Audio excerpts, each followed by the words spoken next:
Hello everyone, welcome to Georgian IAS. जैसा कि कल नोटिफिकेशन बीपीएससी का आउट हो गया है और नंबर ऑफ सीट्स बहुत ही कम है, 235 सीट्स ही दिया है इस बार। और साथ ही साथ ये कंबाइंड एग्जाम करवाने वाला है जनरल, आपको सीसीई के साथ साथ सीडीपीओ वगैरह का भी एग्जाम इसमें करवा रहा है। यानी कि अगर आप एक पीटी क्वालिफाई करते हैं तो आप 2 से 3 एग्जाम दे सकते हैं। तो काफ़ी नंबर ऑफ सीट्स कम है, इसलिए ज़्यादा घबराने की ज़रूरत नहीं है। बहुत सारे मैसेजेस आए बच्चों के कि मैम बहुत ही कम सीट्स है, 3 महीने का टाइम है, नहीं हो पाएगा। बुक लिस्ट भी मैंने आपको पीछे दिया था, उसमें थोड़ा-सा और हम लोग उस पे काम करके आपको नया बुक लिस्ट के साथ-साथ आपको उस बुक में से टॉपिक क्या-क्या पढ़ना है, वो मैं प्रोवाइड करूँगी।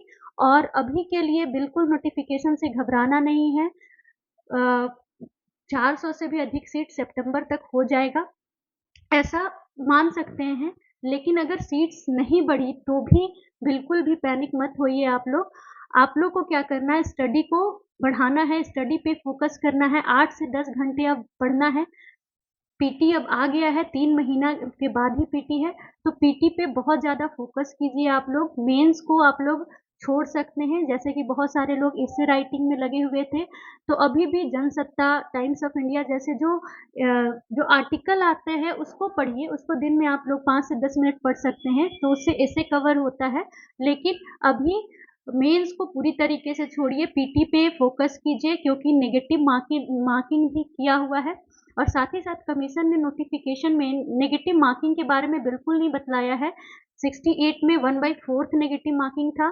जैसा कि वोटिंग हुआ था तो आप लोग को भी पता है कि अगर 5 ऑप्शंस होंगे तो 1/4 रहेगा नेगेटिव मार्किंग, और अगर जो ऑप्शंस की संख्या है वो अगर 4 होगी तो 1/3 नेगेटिव मार्किंग होने वाला है।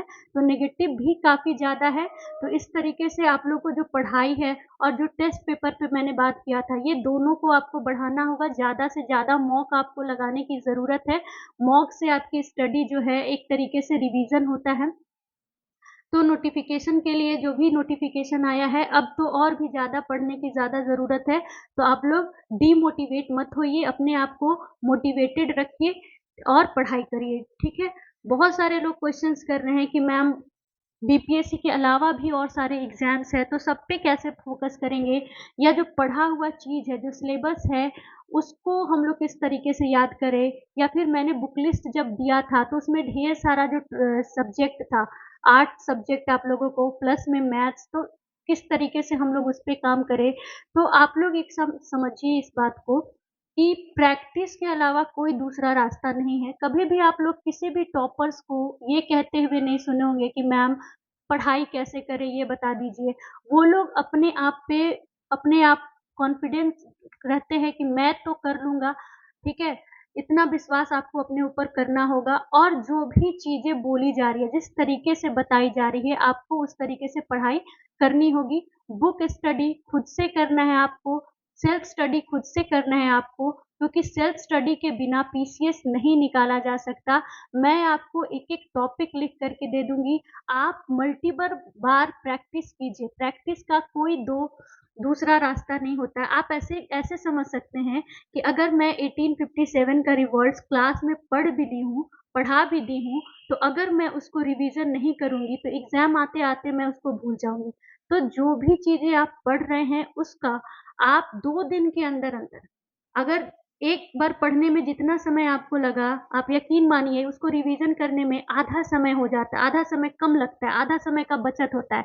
लेकिन अगर आप उसको रिवीज़न नहीं कीजिएगा और फिर सोचिएगा कि एग्ज़ाम टाइम में हम उसका रिवीज़न करें, तो जो अभी आपको टाइम लग रहा है ना, वो वही टाइम आपको उस समय लगेगा।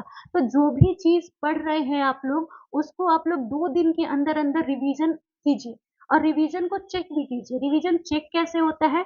सब्जेक्ट जो जिस भी सब्जेक्ट है, जैसे मेरा हिस्ट्री कंप्लीट हो गया, तो सेक्शनल टेस्ट मार्केट में आता है, ठीक है? एनसीईआरटी बेस्ड आता है, सेक्शनल टेस्ट आता है, उसको आप खरीद के ले आइए और सेक्शनल टेस्ट लगाइए। जितना आपसे बना हो ठीक है, और जो नहीं भी बन रहा है, पूरा एक्सप्लेनेशन जो दिया रहता है, उसको आपको पूरा पढ़ना है।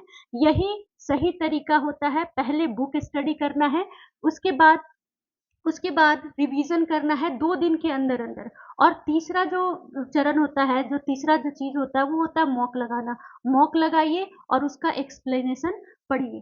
अब आप कैसे पढ़ रहे हैं, या तो आप लाइब्रेरी जाके पढ़ सकते हैं, जॉर्जियन का भी साथ आप लोगों को रहेगा। आप 8 बजे से लेकर के, सुबह 8 बजे से लेकर के 2 बजे तक क्लास चलता है मेरे गाइडेंस में। तो अगर आप चाहे, हम लोगों ने 1-1 घंटा सब्जेक्ट बाँटा हुआ है, जैसे 1 घंटा हम लोग करंट अफ़ेयर पढ़ाते हैं, 1 घंटा हिस्ट्री पढ़ाते हैं। तो आप एनसीईआरटी पैटर्न पर किसी कोचिंग को भी जॉइन कर सकते हैं। इससे भी फ़ायदा होगा कि मन नहीं भटकेगा, आराम से आप पढ़ सकते हैं। 7 से 8 घंटा तो आपको पढ़ना ही है, ठीक है? लेकिन फिर भी डिमोटिवेट नहीं होना है। सीटों की संख्या कम होने के बावजूद भी आपको बहुत सारा फ़ायदा मिलेगा। एसडीएम और डीवाईएसपी का सीट्स नहीं होने के कारण जो अ, गवर्नमेंट ऑफ़िसर ऑलरेडी बन चुके होते हैं, वो भी आ जाते हैं इस कॉम्पिटिशन में, तो वो इस बार नहीं देंगे बीपीएससी, तो उसका भी फ़ायदा हम लोगों को ही मिलेगा।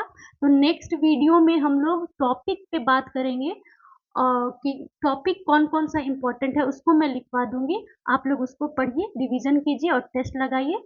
Thank you.